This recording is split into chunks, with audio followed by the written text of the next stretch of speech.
Yeah. And I guess you guys must have been as well, right? Yeah. Action when you're ready. Cool. Well, thanks so much, guys, for doing this. Appreciate it. course.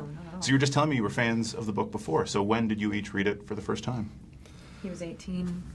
You know, when did she read it? She was 14 or 15. I was a freshman. He was a senior.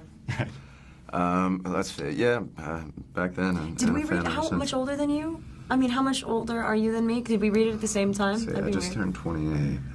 You're 22. Nope. Okay, never mind. Sorry, whatever you 6 think. years. I broke it. 18, 49. Awesome. Yeah. Good I answer. hit it. Suck it, That's man. it. So anyway, back to the movie. Anyway. Mary Lou, Dean, what drew you to these parts? What did you love about these characters? Man, well, first and foremost, I guess Kerouac. Wasn't in terms of, I was just a fan of the book. It wasn't like drawn to the characters. I never thought, me being here today involved with this film and would have ever been in my path. I mean, I'm so thankful to be here, and Toronto Film Festival is great. But I mean, Dean, he's wild, and that's you want to feel that. You want to make other people feel the way that he did, and you want to have those experiences. You want to be less cautious, conscious, conservative in your life, and sort of just fly and breathe and yearn, and that's what he did, and what inspired so many people. And yeah, it's an honor. Are you like that in real life, or was it difficult to portray?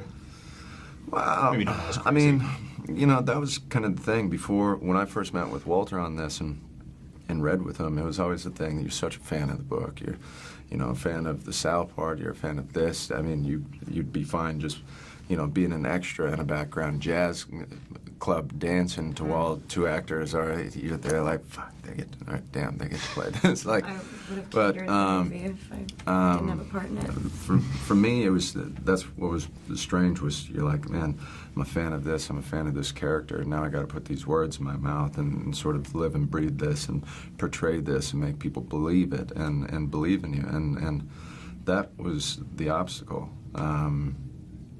Yeah. You sound like you were about to say something. I heard a breath. No? Oh, sure. I mean, do you want me to talk? Well, no, I've heard that you said you liken yourself more to Sal as a person. Yeah. So it must have been interesting to play that. Yeah, we've been talking about it a bit today. I've never been the most extroverted person. Not that I'm an introvert, it's just that I'm definitely, I think when I first read the book, I went, wow, okay, you need to do more of this. It was like, I need to find people in my life that push me like this. And I think playing Mary Lou was interesting for me because I find that the reason I like to do this is not because I like to transform myself or because I like to be different people. It's about finding things that are just buried and seeing if you could bring them out and learn from them and see if you want to discard them or keep them. And I think that this was so a stretch for me. Everything that I've dealt with up until now pretty much has been more apparent to me. Like, roles that I've taken have just been so instantly, I identify instantly with them. I identified instantly with the book, not with her necessarily. With her, it was like she was vivid and fun and crazy and wild, and I would want to be her friend. But so it was interesting to play the part and find out who the real person was behind the character, because you don't really know what's going on with her in her heart and her mind all the time in the book, and to know why she was the way she was really interesting and really necessary. To not just play a caricature of a sexy, fun girl who likes to do crazy stuff. Mm-hmm. You know what I mean? It was so much more than that. We got to have, the family of the characters around. For Neil Cassidy, that's Dean Moriarty was based off of Neil Cassidy, and John Cassidy's his son, and I got to hang and learn a lot from him and sit down and have wonderful conversations. And we actually even did a drive up the coast with the Hudson Hornet and parked it in the Beat Museum all the way, as the grand farewell after done filming. And she got to spend so much time with Luann's daughter, which was really amazing.